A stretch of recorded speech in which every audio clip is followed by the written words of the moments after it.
Hage needs a 2-putt bogey to win here on number 72 at the Rusty Putter in St. John. Ooh. He zips that one past the hole, and with that tap in, another 3-putt puts Hage and Perri score through 72.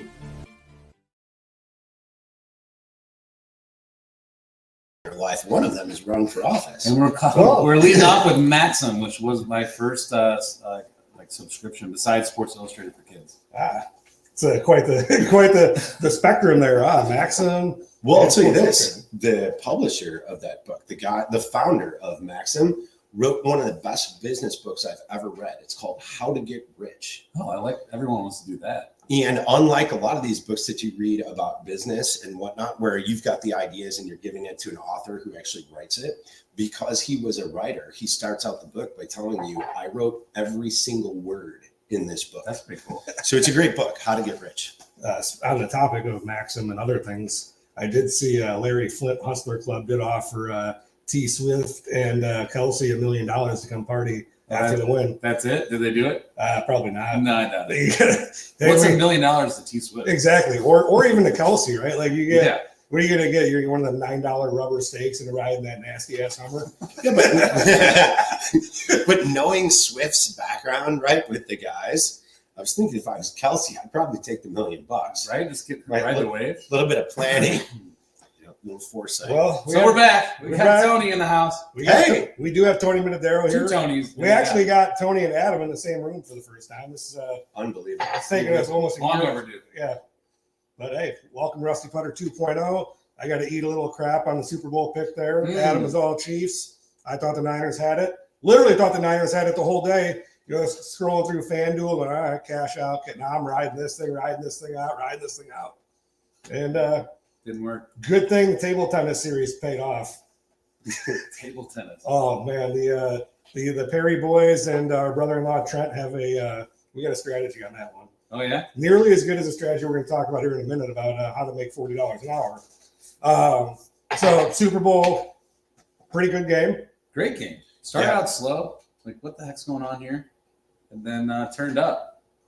Yeah. And there's been so many blowouts in the past. To see an actual game, I thought it was fantastic. I mean, how many overtime games have there been? Like one? Super Bowl overtime? Yeah, and then that one goes down to like a minute left. Like that's it is what it is. Obviously, Mr. Pfizer, Travis Kelce, getting a lot of heat on shoving old red there. It's funny though, right? I've talked a lot of times about the amygdala and how your brain and the media knows you're more sensitive. 2 times as sensitive as something negative as positive. Mm-hmm. Everyone shows that clip, right? They don't show the clip a little bit later of him giving him a hug and apologizing. Yeah.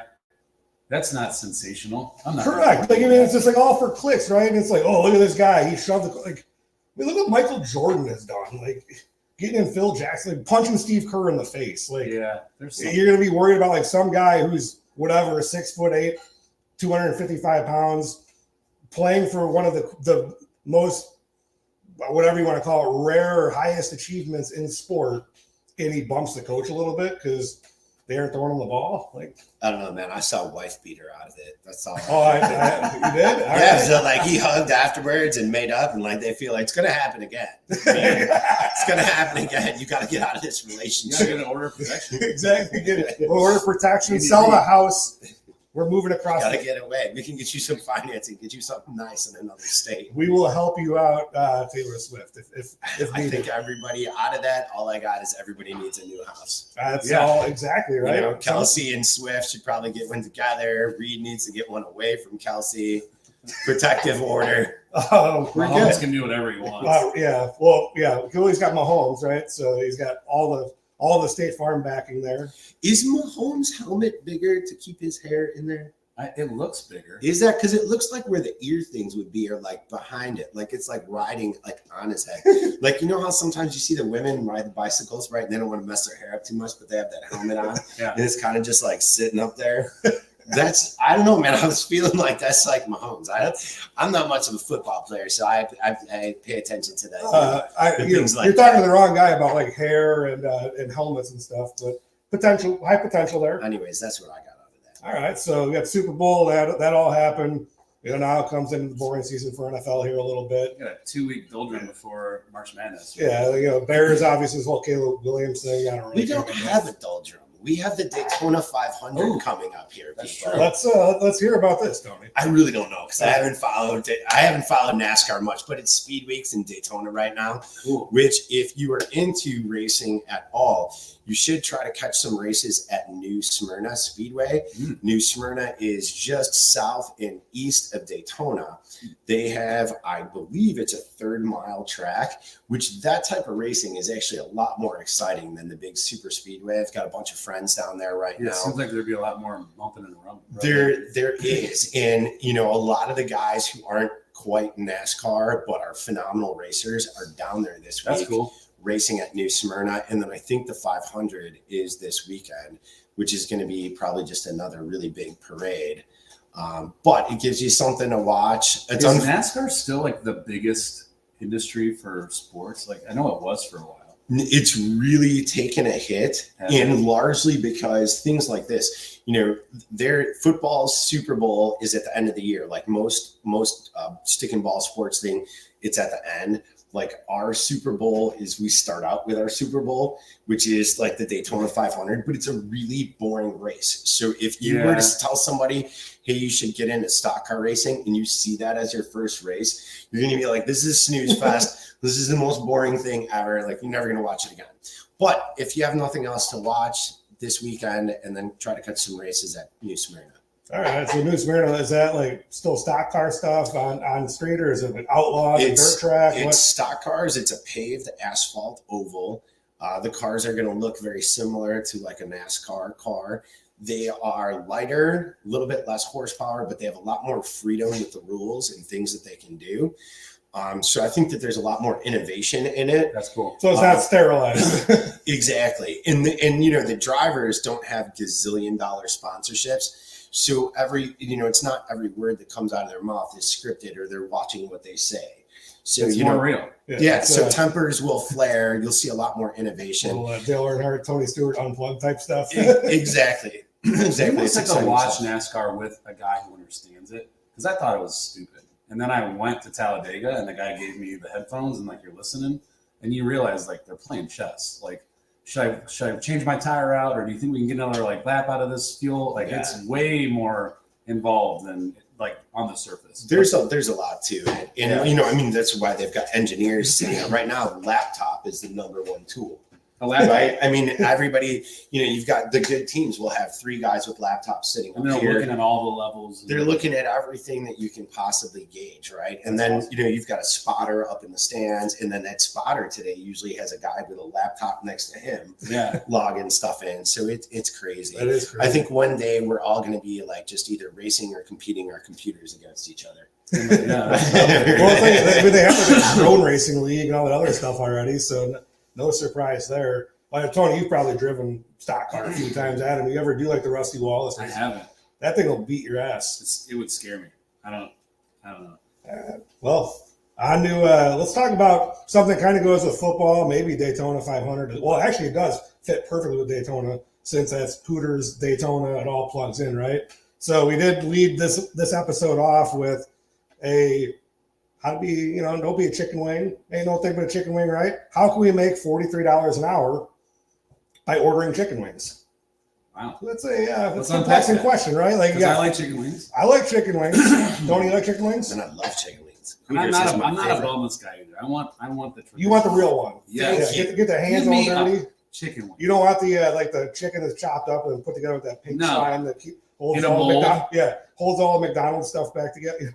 Their cheeseburgers. No, get messy. I want get it all over. Yeah, obviously Hooters has the Daytona wing too, which is little char on the flat top at the end there. Really, pretty solid. You look like a guy that would order oysters at Hooters. Me, I usually get the classy one. You get the whatever the $250 for the 20 wings in the bottom of the dime.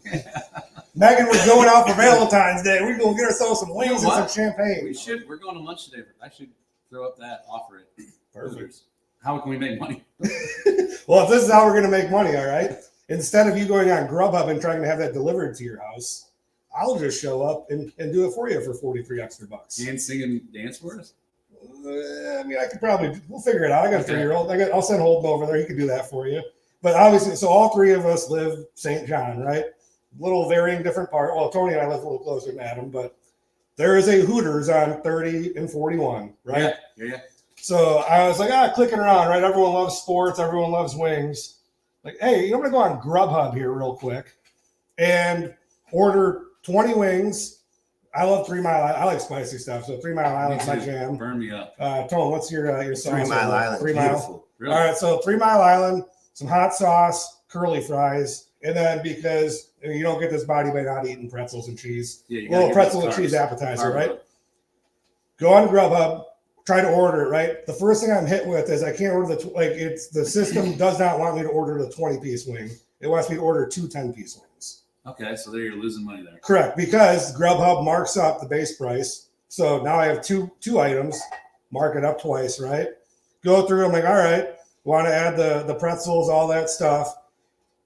Like, hey, this doesn't look too bad, the subtotal, right? Hit the next screen, end up with, what do we got here? The service fee of $9, a delivery fee of $4. And then it's like, do I want my food delivered to my front porch, like just thrown on there? Or Did you get hit with the roundup for charity? oh, thing? I definitely got the donation in there for an extra whatever 97 cents, and then a driver tip of $8 because I want my stuff to get picked up and dropped off at my house first. Right. Like who wants quasi cold curly fries? Nobody. No. And then you don't want to be dipping your pretzel in the cheese; it's all coagulated. Popping it back in the air fryer. It's hard to do. But I mean, this is so 20. Regulated cheese. Yeah, right. I mean, it's 20 wings, so it's whatever. That's why he's our finance guy. Yeah, exactly. Big words. Fine cheese. So what should this order have cost you? Well, we'll talk about that. Let's talk about what this actually does cost us first. Okay. Right, that's a 2-person, probably 20 wings, hungry people, $88. There's no Coors Lights in there. I don't see 0 Coors Lights. Okay. If I want wings, Frosty mug. yeah, exactly. $88 to have that delivered to my door, right? And it's probably what 3.5 miles, 4 miles from my house. Yeah. Right? Like, all right. Well, what if I actually just went to Hooters and ordered everything? I know we can't really. It's a little pain in the butt to see on our screen, but hopefully you guys can see this. That same order is $47. If I would just drive 3.5 miles to go pick it up. Wow.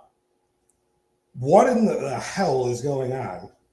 There's no way that Grubhub driver is getting $40. Like he's not making $40 for that delivery, right? I highly doubt that. And I'm paying for convenience because I'm lazy. You got a 4-year-old kid. Like that is what is destroying people's budgets right now. We saw a CPI came out yesterday, and again, we talked about this like I don't know, maybe 3 months ago, November-ish. We talked about how the inflation index for food delivery was up 16%. It's up another 5.1%.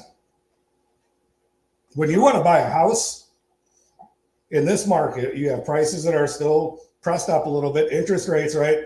Everyone talk about, I'm waiting for interest rates to come down. Let me tell you something. They went up crazy yesterday. I don't want to scare anyone with it, but you got to be, and Tony tells you about this, right? Too late. Poised and ready. Yeah, exactly. But Wait, what'd they do? Exactly. They jumped in, right? And the problem is that if you talk to someone, you talk to whatever online lender, you're going to go back to them and be like, hey, I got a contract. They're going to tell you, hey, your rate's higher. You work with professionals, they're going to tell you, hey, like we're budgeting your rate at where we think it's going to be. We're not going to give you some, a wish and a fart in the wind and tell you, oh yeah, if everything works perfect when you get that house, it'll be 6.5. It's an election year. That stuff doesn't work. There are all of the normal benchmarks are gone right now.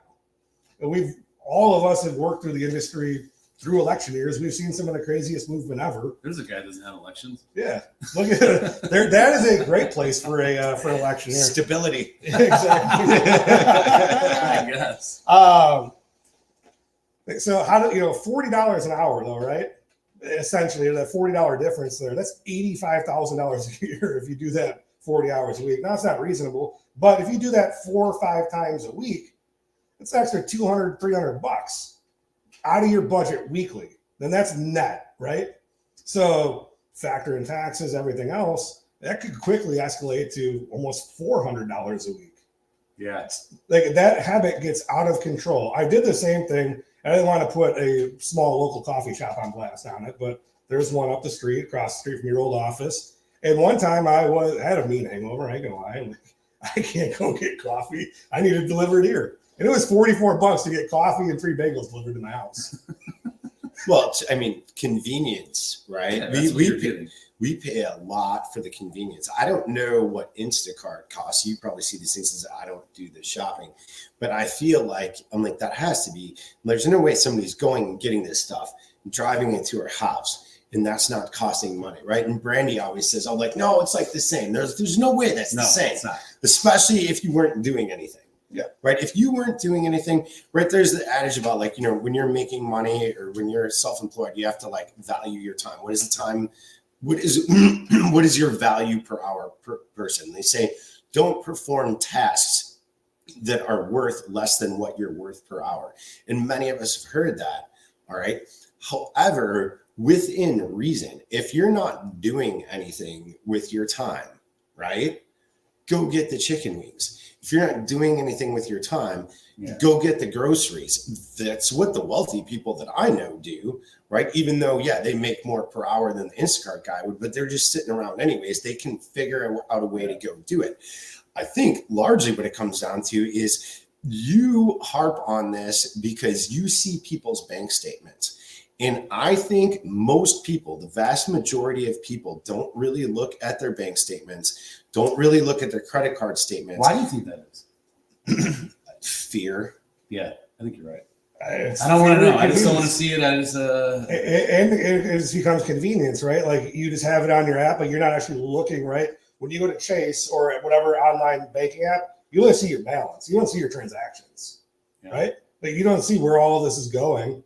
And but fear is a big concern, and like fear and intellectual laziness. That's not stupidity. That's just the extra effort. And I think when people are trying to buy a house, right, they don't do any of this leading up to it, and then they show up and they're like, wow, that payment's too much, because they know how much they're paying each month to pay their credit card bill or their bank statement, how much is coming out of it, but they never really analyze how much of it is waste. And it doesn't hit until they're at our doorstep.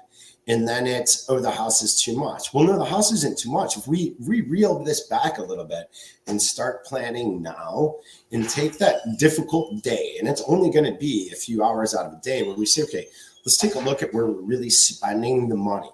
Right? Where is it going? 20 here, 30 there. In our business, in the real estate, it used to be $19.99. They would sell us everything was only $19.99 a month. I bought a lot of things. $19.99 a month. And Bruce Hackle said it best. He was like one of the greatest real estate agents ever, and my mentor, fantastic guy. He says, in our business, he tells the young people, he says, you will get $19.99 to death if you don't watch it. Right. And he says, the fact of the matter is you're going to be a couple years down the road and you're $19.99 a month to the tune of several $100s a month, and you don't even realize it. Yeah. Subscriptions on your phone. Well, that's the thing. Like, you're talking about intellectual laziness. Like Grubhub, all these other places prey on that now, right? Because intellectually, it's sold as convenience. And there is an exponential profit margin on that. As we just showed you, $40 of markup, right? Same thing with Uber Eats. And I see it with everyone's budget. And it's like, well, you don't have money to put down, right? Or I gotta try to finance more. But this payment's outrageous. How am I going to afford it? It is just having that day, that come to Jesus day, and looking at your paperwork, looking at your bank statements, where does my money go, right? You have this piece of pie, right? Okay, here's the money that comes into it. Where is it going? And Fannie Mae will tell you, right? We talked about this. I didn't put the slide there. We can drop it in later. We talked about this from 1999 to 2023. Their loan pool, their acquisition pool, the debt to income ratio did not deviate by more than 3% in that entire window. That's unbelievable. It is crazy because we talk about in 2000, the average rate was 8.1%, 8 1/8, right? 2021, it was 2 7/8, 2.875. In those 2 years, the debt to income ratio was within 0.3% of each other. Wow. People are, I guess you're not mindfully looking at your budget, you're mind-numbingly looking at it, right? So you kind of know, but you're afraid of making that jump. Let's talk about actually buying real estate, though, right? Tony, you sold real estate for a long time. Yeah. You would probably agree, and I think we've actually pulled up some stats, a fair number for year-over-year appreciation, 4.5% to 5%. Yeah, over time for sure. Yeah. So when you're buying a $300,000 house and you're putting 10% down, that's really just a $30,000 investment, and that's going to compound and yield and get you. Yeah, the on-cash return is significantly greater than the rate of appreciation, which is what you look at all sorts of different investments. Yeah, right. And like you also, right, you get the benefit of amortization and depreciation. My favorite AA. I don't like the other AA. Have you been? Yeah, maybe. Let me tell you about some. My name is Tony. I got a lot of problems. But that, like, as we kind of look at things, right, and everyone, there's this affordability crisis. I don't think there's really an affordability crisis. Yes. Have home prices popped up? Yes. Have interest rates popped up? Yes. Has wage growth been a little bit stagnant? Probably. But what it's come down to is credit card debt, $1.2 trillion. The average American has less than $2,000 in their savings fund. Like, it is this, you're just conditioned to get $19.99 to death. Well, and people don't think about it. I catch them on the very front end, right? And then you go into it with them further. I can tell a lot of times when I'm talking to people, and it's all sorts of different income levels, asset levels, or whatever, that most people just haven't ever really taken the time to even just look at it. So if you do that on the front end, what's that book, the Compound Effect? The butterfly flaps. Basically, it's about how small things over time can make a huge difference. Butterfly flaps its wings in Asia and a tree falls down in Colorado like 7 months later because of it. But it's the same thing with you can have unbelievable power if you put in place, some of these self-controls really of like you said with that stuff, like I just don't spend it, the little extra wastes. Talking about pain, so what this brings up for me is this concept that there's two pains in life. You get to pick it, right? So if you're going to take the time and have discipline around looking at your budget and planning, then you are choosing the pain of discipline, which is not to be understated. It does take something to do that, right? But if you don't do that, and then you get to the closing table and you look at this and it wasn't what you were prepared for, now you get the pain of regret, which is even worse. So you got the pain of discipline and the pain of regret. That's it. So people need to start picking pain discipline more. Absolutely. Otherwise, it's just, It's downright frightening to hear that stat. They've been talking about it in the news, right? That what percentage of people don't have an extra $1,000 for an unexpected emergency expense. It all comes down to the planning thing. I think, which is when when what we put together for people, if you're going to sell your house and you're going to buy another one, especially today, we haven't been looking at contingent offers in probably 6 or 7 years. If you're contingent on a sale, unless you're Asian, I've been able to pull some off, but I paint the picture very clearly for the other side to see here's where we're at. Most agents just aren't going to do that. So, I'm not, these people that I spoke to this morning on 41, like I'm not real concerned about selling your house. I'm going to be able to sell your house. My concern is how are we going to get you to that next step? These people didn't even ever think about it. I think people think, I know that they have thought about it as if they're just going to transfer their equity from one house to the next. And it doesn't work like that. I've had, as a matter of fact, had a financial advisor tell a wealthy client in Homewood, like, yeah, just sell your house, doesn't want to tap into his stuff. And I said, well, did your financial advisor tell you where you live in the interim? Yeah. Did he talk about the residents? And I asked people, I said, well, how does that work? And they said, well, what do you mean? So, well, how does it work? We can't just like pull the money out of your house and put it there without selling it. When we sell it, we have to close on it to get the money. So what happens in this interim? And a lot of times it's for things that are, it's a lot of times we'll qualify you for a lot more than you're actually going to spend because we have to show with the bank that you could borrow this much, all right, to be able to secure that. So you don't want to run into one of these instances. I refer a lot to the recession. You run into one of these instances where your family's growing, you really should move, the kid's going into school, and you don't want him in the school district that he's in. You want him in this other one, and you want him to start there. Think of the life changes that occur based off of who you grew up around, right? We all know how that impacts our life. And you know that if you can bring your children to the better school, to have the better parents around, the better neighbors, that's going to pay off for the rest of this kid's life. And I see a lot of people miss that because they didn't take these steps on the front end to very easily, look through things, all right, figure out what a budget is and make a plan so that we can get to that next step. And when money was at 2.5, 2.6%, there was a lot of slop in the economy. That pain of regret that Adam talked about, it doesn't feel as painful. There was a lot of slop that could be tolerated, but we can't do it now. And just briefly to touch on, because I saw it with the people in their houses, and it was an emotional experience for me because I had people literally crying at the kitchen table. When the recession started, 2007, all right, people had such little equity in their house that a little bit of a dip, they didn't have the money to be able to sell. Yeah. Maybe they were in a bad neighborhood. And what we heard was that a lot of people, well, I'll just wait. And I would say, look, it looks like it's only going to get worse. Are you planning on waiting 15 years? And we saw people get stuck in the same house for the next 10 or 15 years. That means your kid goes first grade all the way through college in the wrong neighborhood, around the wrong people. All right. It completely shifted these people's trajectory in life. Yeah. And I don't want to see that happen to anyone when it's really some simple things like this, right? Account for where you're spending the money. Oh, yeah. It's take a look at it. And as Adam said, have that. I promise you the pain of discipline has the way more reward than you would ever imagine. Oh, one pain's worse for sure. Oh, yeah, because it's just the pain of regret.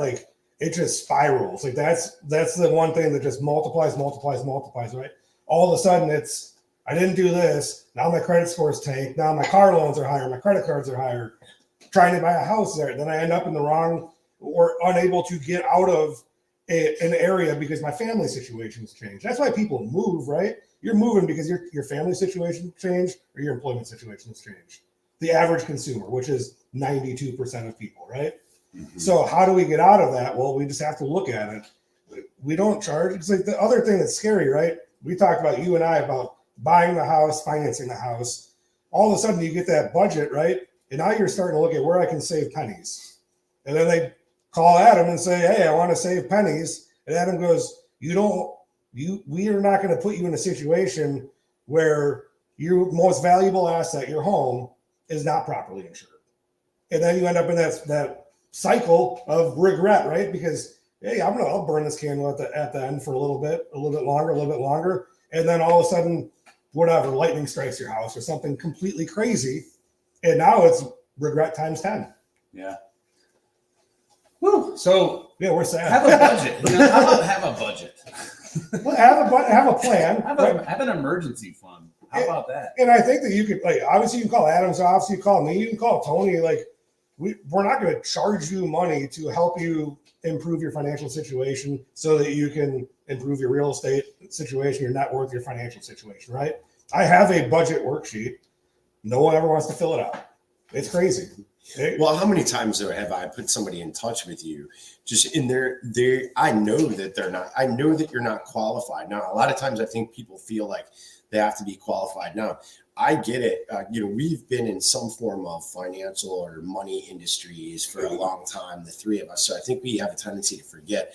A lot of people have zero training in this or whatever. You think that to talk to a Tony, we're expecting you to get a mortgage right now.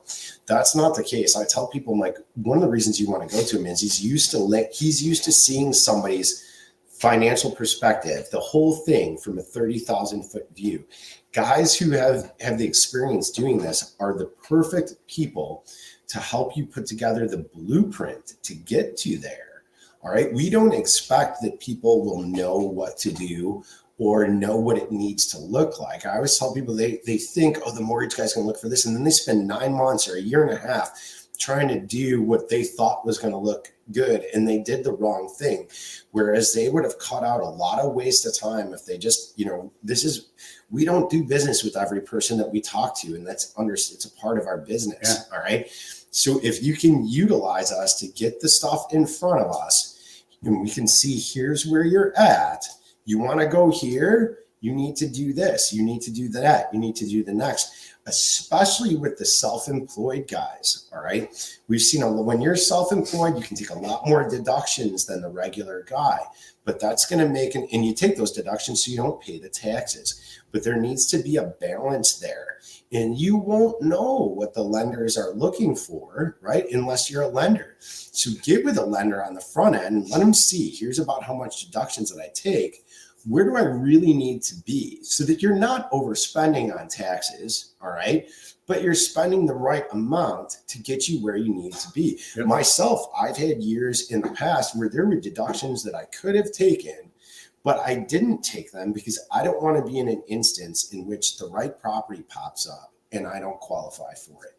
So instead of wondering what the bank would do, you've got an asset here. Yeah.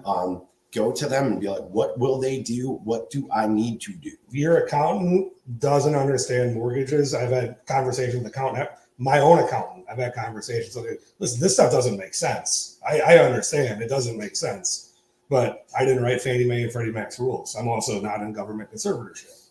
Tony, one other thing that's kind of popped up here, I know your opinion of NAR and some of those other things, right? Like there's a couple, the big press, one article comes out under protest. Yeah, exactly. So you have a couple media outlets pressing that real estate agents are some of the least trusted people, and you have NAR coming out saying, no, they're some of the most trusted people. They're obviously everything wants to be polarized right now. There's nothing down the middle. But I think one of the things that we talked about with a mutual customer the other day, you had showed her a house, right? And I think the concern is, this agent just wants to pump a house on me. They don't care about my actual financial well-being, right? You showed a customer an investment property and told her this is not the right house for you. Yeah. So it's both. They're trusted and not trusted, and for a myriad of different reasons. Why we should be trusted is that when we work for you, we have agency, which means we have a responsibility to work for you. However, right, ethically, it doesn't always work out right like that. Okay. So some things that you can do to avoid this, and I'm sorry to say, because it's hurt some of the newer guys in the business or the guys who aren't doing a bunch of business, is to work with somebody who's experienced, who has a steady flow of business coming in. All right. I take my representation for you very seriously, but I also don't need you to get under contract on a deal to pay my mortgage, which is not the case with a guy who hasn't had a deal in a few months. And we saw this in last year when transaction count drops by 22%. All right. If you're only cutting a few deals a year, you need every last one. If any of them fall off, the next potential deal that you got to get that guy under contract. All right. The other thing, and I would say this for any agents watching or for anyone wanting to be in the business, and this, I guess this also applies for our consumers too, is in 20 years, I've learned that because a lot of times you guys want that house, you want it so bad, and I know that it's a hunk of junk and it's going to cost you a lot of money. And you'll say, well, where is it? Well, I don't know. I can just, all these factors combined, okay, is that if you let the guy follow that path, because a lot of agents will say, well, we're supposed to do what the clients want. That's not true. Within reason, with our advice, all right? And if we give you the advice and you don't want to take it, that's fine. But we should give the advice, because what a lot of these agents don't think about is, what are you going to do 8-9 months down the road when the guy's had a foundation issue, the roof had a problem, he's had all these big expenses, the HVAC system went out. He got hit with all of these expenses. He's constantly chasing a problem. He's going to hate you. Yeah. You're not getting any referrals from friends and family. All right. You're definitely not getting that guy's business again. Today, you may get a poor review online, which is reputation damage. It's going to live for forever. So I know that it may be tempting. Hey, this is what this guy wants to do. I was telling you guys beforehand, I will go so far as, if it's really something I see really major problems, I will have you sign a disclosure. If you still want it, I'll have you sign a statement stating that I told you not to buy it. And this is nothing that I can enforce. It's just the physical. I wanted to get set with you that I told you not to do it. Then my job is to go to work for you to make sure we get it in the right way. But I think those are some things to consider. I've seen it happen my entire career. A new agent pops up and they're hot. Oh, I've heard Susie is selling all the houses. We're going to Susie. Does Susie have the stockpile of cash to get through 6 or 8 months, 9 months, a year in the business without any deals? Or does Susie need to make that sale happen so that she can pay her mortgage, so that she can get out of her job? All right. So most of us, and there's a lot of agents that I don't like. I do think the agents that are very busy, well, there is. The agents that are busy and that are experienced, when we're working for you as a buyer, we have agency. We don't work for the seller. If I'm working for you as a buyer, I'm working for you. If I'm working as the seller, I'm working for you and you only. So real quick, you want to sum that up. If you're working for Adam as the buyer, right? It's getting the property at the right price point, right? Everything, the inspection, all that battle, right? It's not just I'm working to fill out a contract. You're doing. I view it as my job is to protect you all the way through, because you don't know what you're doing. And even the guy who's done 5, 10, 15, 20 deals, you still don't know what you're doing the way that we do. Now, if you don't want to take our advice, that's fine. But my job is to be your shield to the outside world of vultures and make sure that you get through this process safely, protected, in as good and as strong of a position as you possibly can. I tell people, I'm like, if you want to know the level of protection that we go to for our clients, you can just Google my name and then read my worst review that I have. My 1-star review is the best review that I've ever had, because for this 1-star review, it came from a buyer on one of my listings. I did not represent this buyer. I represented the seller. And she said things like, we were afraid, Tony made us feel like if we didn't do exactly what he said, they would cut us out of the deal. Yeah, and I feel like I paid too much because of this. And they did. It was awesome. It was like a record in Thornton. It was awesome. And she was right. But what she didn't understand, so she picked a bad agent. All right. Because we bulldozed her, and that's what we don't want to have. I know that exists, so I don't want that to happen to you. I definitely know how to do it, right? So put me to use on your deal. And you know what? Sometimes we've got deals. I just closed a deal last month where it was an agent that I knew, got along great. Both sides were protected. We know that when we're fighting the other side, it's not a personal thing, right? That we've got a job to do. But I think, a certain amount of experience, but understanding agency, if you're with somebody that you trust, they should be protecting you and not trying to sell you something. Fair. I love it. Mm-hmm. How do people get in touch with you, Mr. Minadero? 708-259-3734. Or you can Google me, Tony Minadero, read that review. You can even spell my last name wrong, because there's not many Tony. It'll be like this guy. Look a little bit nicer. I think I have the suit on and all of that. But yeah, get in touch. We do a lot of helping people who are never going to do business with us or don't intend to. So even if you just have questions, right? And with my experience running the mortgage brokerage and then running a real estate brokerage and having to learn all the laws and the rules and regulations, I get a lot of calls from agents too. As a matter of fact, this week, an agent that was an agent of mine is buying a house out here, right? And they still call me, and it's fine. I love to, if I can give that back, right? It's great. So contact me. Adam, any parting thoughts there? No, what a great episode. Thanks for coming. Absolutely. Finally glad to see you on here. I think we're gonna have you on pretty on a good solid rotation here, except for maybe the next show you're on Bike Week. So I'm coming back. I'm trying to hit Bike Week. We did, don't worry though. We did book a great extension of you. Tyler will be on later at Bike Week. So. Oh no, he's like the nice version of me. Like he's getting beat up. He hasn't been beat up enough yet, though. So we'll beat him up. Yeah, don't worry. We got the boxing gloves. So Tyler, you're ready to box it up. But Tony, seriously, we appreciate you being on, giving insight, giving it the honest, transparent, all of that stuff that I think consumers sometimes get afraid of. It could be, right? We talked about pain of regret, pain of discipline, but it's also maybe a fear of failure. Don't let that bother you to reach out to any of us. We all fight fear of everything. It's a scary world out there. Absolutely. And you guys are a great service for all your people. Your businesses wouldn't be doing what they were if you were shafting people, jamming people, whatever. You both have an excellent reputation. We just went to a thing this last week, the Chicago Yacht Club. People just love this guy. So utilize the people that can help you, and you can do it with us for free. Yeah. So $3.99. Absolutely. For $19.99, for 19 payments at $19.99, we'll get you. All right, we'll see you guys next week. All right. Have a great Peace. week.